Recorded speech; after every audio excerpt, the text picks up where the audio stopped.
Hello students, आज हम chapter 1 में क्रिस्टल निकाय पढ़ेंगे। क्रिस्टल निकाय को पढ़ने से पहले हमें क्रिस्टल के बारे में पता होना चाहिए। क्रिस्टल यानी किसी क्रिस्टलीय पदार्थ का एक भाग क्रिस्टल कहलाता है। किसी क्रिस्टलीय पदार्थ का एक भाग क्रिस्टल कहलाता है। इस क्रिस्टल में फलक, जिसे हम क्या कहते हैं, फेस कहते हैं, कोर यानी एज,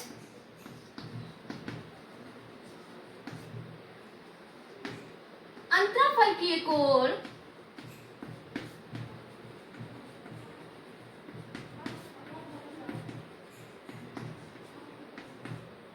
इंटरफेशियल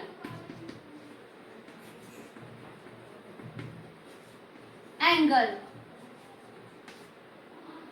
एंड लास्ट रूप यानी फॉर्म। यानी एक क्रिस्टल में ये चार पार्ट होते हैं: फलक यानी फेस, कोर यानी एज, अंतराफलकीय कोर यानी इंटरफेशियल एंगल, रूप यानी फॉर्म। अगर हम मान लेते हैं कि एक ये क्या है, क्रिस्टल है, किसी समतल और पूर्ण व्यवस्थित सतह को हम फलक कहते हैं। तो अगर हम इसमें फलक की बात करें तो ये हमारा क्या हो गया, एक फलक हो गया, दो फलक, तीन फलक, चार फलक, पांच फलक और छह फलक। यानी एक क्रिस्टल में क्या हो गए, कितने फलक हो जाएंगे, छह फलक हो जाएंगे। एजेस की बात करें यानी किसी समतल और पूर्ण व्यवस्थित सतह को हम फलक कहते हैं। दो फलकों के प्रतिच्छेद करने वाली रेखा या लाइन, एक ये फलक हो गया और एक ये फलक, इसको अलग कौन सी कर रही है, ये लाइन, ये इसका कोर यानी एज कहलाता है। तो कितने कोर हैं, एक कोर, दो कोर, तीन कोर, चार कोर, पांच कोर, छह कोर, सात कोर और आठ कोर। तो टोटल नंबर ऑफ कोर कितने हो गए, 8। अब हम अंतराफलकीय कोर यानी इंटरफेशियल एंगल की बात करेंगे।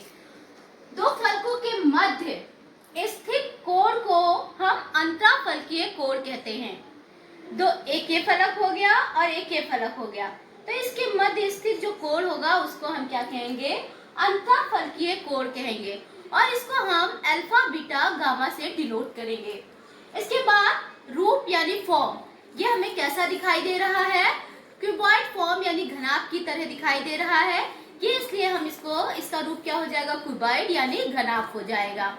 तो किसी भी क्रिस्टल में चार चीजें होती हैं, फलक, कोर, अंतराफलकीय कोर, रूप। ये तो बात हो गई। अब हम बात करते हैं क्रिस्टल जालक की या क्रिस्टल निकाय की। क्रिस्टल जालक, जैसा कि आपको मालूम है कि क्रिस्टलीय ठोस में क्या होता है, घटक कण का एक निश्चित क्रम होता है। क्रिस्टलीय ठोस में घटक कण का एक निश्चित क्रम होता है। इस निश्चित क्रम या त्रिविमीय व्यवस्था या 3D पैटर्न को क्रिस्टल जालक कहते हैं। क्या कहते हैं बच्चों, क्रिस्टल जालक कहते हैं। जैसा कि आपको मालूम है कि दीवार किसकी बनी होती है, ईंटों की। यानी ये दीवार किसकी बनी होती है बच्चों, ईंटों की। एक ईंट लगी, दो ईंट लगी, ईंट के ऊपर ईंट, मान लेते हैं ये क्या है, दीवार। तो एक ईंट लगी, फिर एक ईंट लगी, फिर उसके ऊपर ईंट, यानी एक के ऊपर एक ईंट करके रख के क्या बनती है, एक दीवार बनती है। तो ये दीवार हमारा क्या हो गया, क्रिस्टल जालक हो गई। दीवार को हम क्या कहेंगे, क्रिस्टल जालक कहेंगे। ये क्या हो गया, क्रिस्टल जालक। और जो इसकी एक ईंट है इसको हम क्या कहते हैं, इकाई सेल कहते हैं। एक ईंट को हम क्या कहेंगे, इकाई सेल कहेंगे। यानी जालक बिंदुओं का वह त्रिविम समूह, जालक बिंदुओं का वह त्रिविम समूह जिसकी बार बार पुनरावृत्ति करने पर क्रिस्टल जालक का निर्माण होता है, उसे हम इकाई सेल, एकक कोशिका या फिर यूनिट सेल कहते हैं। जब हम इस एक ईंट को 3D में देखें तो 3D में देखने पर हमें स्ट्रक्चर क्या दिखाई देगा, 3D में देखने पर हमें क्रिस्टल का स्ट्रक्चर क्या दिखाई देगा, ये ये क्या हो गया? क्रिस्टल निकाय हो गया।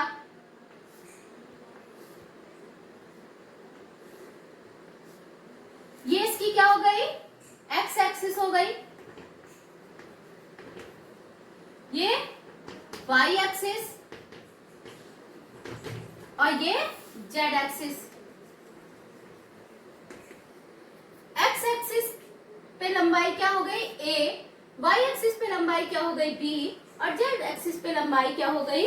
सी। इन लंबाइयों को हम अक्षीय लंबाइयां कहते हैं। यानी इस क्रिस्टल में 3 अक्षीय लंबाइयां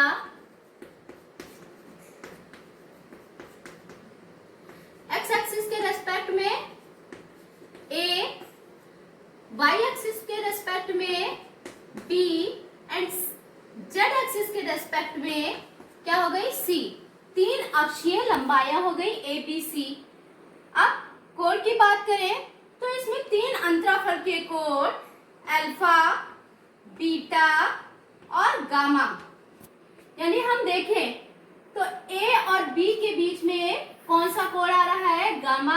बी और सी के बीच में कौन सा कोण आ रहा है? अल्फा। और ए और सी के बीच में कौन सा कोण बन रहा है? बीटा। या 3 अक्षीय लंबाइयां कौन कौन सी हो गई? A B C. और 3 अंतराफलकीय कोण alpha, beta, gamma.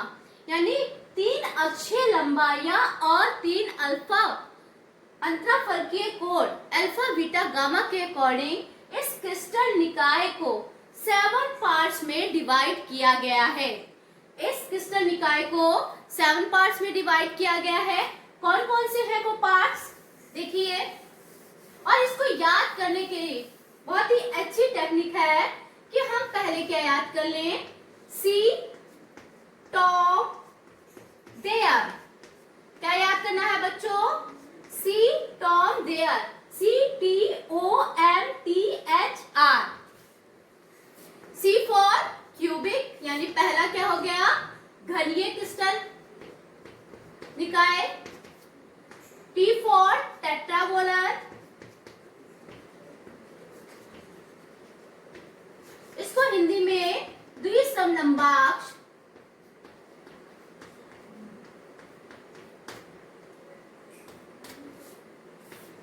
ऑर्थोहेड्रल।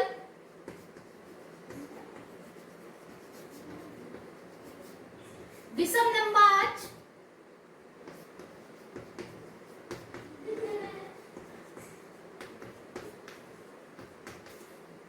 Monoclinic. एकमताज।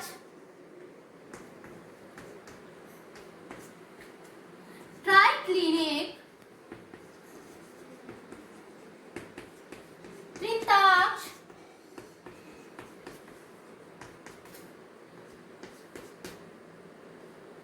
Hexagonal. षटकोणीय।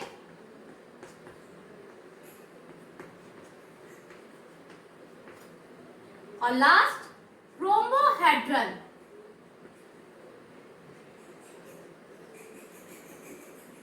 या हम इसको ट्राइक्लिनिक या हिंदी में त्रिकोणीय कहते हैं। तो 7 क्रिस्टल निकाय क्या हो गया?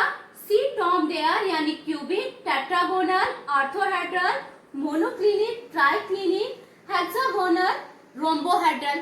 तो हम फर्स्ट की बात करते हैं क्यूबिक की। अगर हम इसमें देखें तो क्यूबिक में क्रिस्टल निकाय किस बेस पे डिवाइड किए गए हैं? 3 अक्षीय लंबाइयां और 3 अंतराफलकीय कोण के बेस पर। तो पहला क्या था? क्यूबिक। यानी जब तीनों अक्षीय लंबाइयां A = B = C हमारी क्या होती है? तीनों अक्षीय लंबाइयां बराबर होती है और इनके मध्य जो अंतराफलकीय कोण है अल्फा = बीटा = गामा = 90 डिग्री। जब तीनों अक्षीय दूरियां और तीनों अंतराफलकीय कोण, तीनों अक्षीय दूरियां बराबर हो और तीनों अंतराफलकीय कोण 90 डिग्री के बराबर हो तो उसे हम घनीय या क्यूबिक कहते हैं। फॉर एग्जाम्पल आपने देखा होगा फिटकरी, डायमंड। तो फिटकरी और डायमंड कैसा होता है? क्यूबिक की तरह होता है। फिर बात करते हैं टेट्रा टेट्रागोनल की, जिसमें A equal to B but not equal to C, यानी A और B की लंबाई बराबर हो लेकिन C की लंबाई बराबर ना हो, उसे हम टेट्रागोनल कहते हैं। और इनके मध्य जो कोण होता है अल्फा बीटा गामा, वो 90 डिग्री का होता है। यानी ऐसा क्रिस्टल जिसमें A और B भुजाएं क्या हो, बराबर हो, लंबाइयां बराबर हो, लेकिन C की लंबाई बराबर ना हो और अल्फा बीटा गामा कोण 90 डिग्री के बराबर हो, उसे हम टेट्रागोनल या द्विसमलंबाज कहते हैं। For example CSO4 NiSO4। फिर हम बात करते हैं ऑर्थोरोम्बिक की। ऑर्थोरोम्बिक में A not equal to B not equal to C, यानी तीनों अक्षीय लंबाइयां क्या हो, बराबर ना हो, बट इसके तीनों अंतःफलकीय कोण अल्फा बीटा गामा क्या हो, 90 डिग्री के बराबर हो, उसको हम क्या कहेंगे, ऑर्थोरोम्बिक कहेंगे। ऑर्थोरोम्बिक का एक कॉमन एग्जांपल ले सकते हैं माचिस। माचिस की डिब्बी सभी ने देखी होगी, वो कैसी होती है, ऑर्थोरोम्बिक, यानी इसमें तीनों लंबाइयां क्या होती है, बराबर नहीं होती है, बट कोण क्या होते हैं, 90 डिग्री होते हैं। अब बात करते हैं हम मोनोक्लिनिक।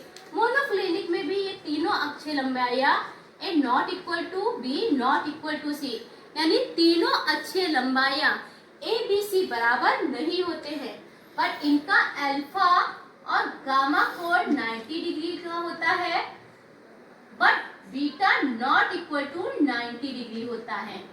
यानी दो कोण क्या होंगे, 90 डिग्री के बराबर होंगे, लेकिन बीटा क्या होगा, नॉट इक्वल टू 90 डिग्री का होगा। ये क्या हो गया, मोनोक्लिनिक। मोनोक्लिनिक में आपने फॉर एग्जांपल इसका Na2B4O7.10H2O, जिसको हम क्या कहते हैं, बोरेक्स कहते हैं, ये इसका एग्जांपल हो गया। अब हम बात करते हैं ट्राइक्लिनिक की। ट्राइक्लिनिक में भी जो इनकी तीन अक्षीय लंबाइयां होती हैं A not equal to B not equal to C, इनकी तीनों अक्षीय लंबाइयां इसकी बराबर नहीं होती है, और ना ही इसके तीनों कोण alpha not equal to beta not equal to gamma not equal to 90 degree, यानी तीनों कोण भी अल्फा बीटा गामा 90 डिग्री के इक्वल नहीं होते हैं। फॉर एग्जाम्पल क्या हो गया, CuSO4.5H2O। अब बात करते हैं हम हेक्सागोनल की।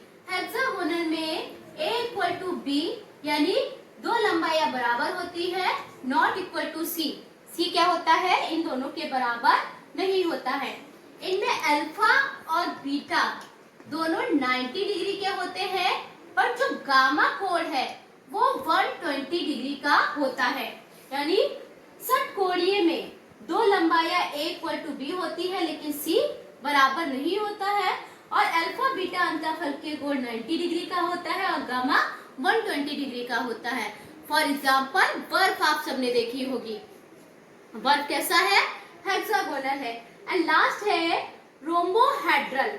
रोम्बोहेड्रल में तीनों लंबाइयां A equal to B equal to C, तीनों लंबाइयां क्या होती हैं, बराबर होती हैं, बट जो इसके अंतराफलकीय कोण होते हैं या ये 90 डिग्री के बराबर नहीं होते हैं, नॉट इक्वल टू 90 डिग्री। यानी रोम्बोहेड्रल में तीन अक्षीय लंबाइयां बराबर होंगी, बट इसके कोण अंतःफलकीय कोण बराबर नहीं होते हैं। Thank you.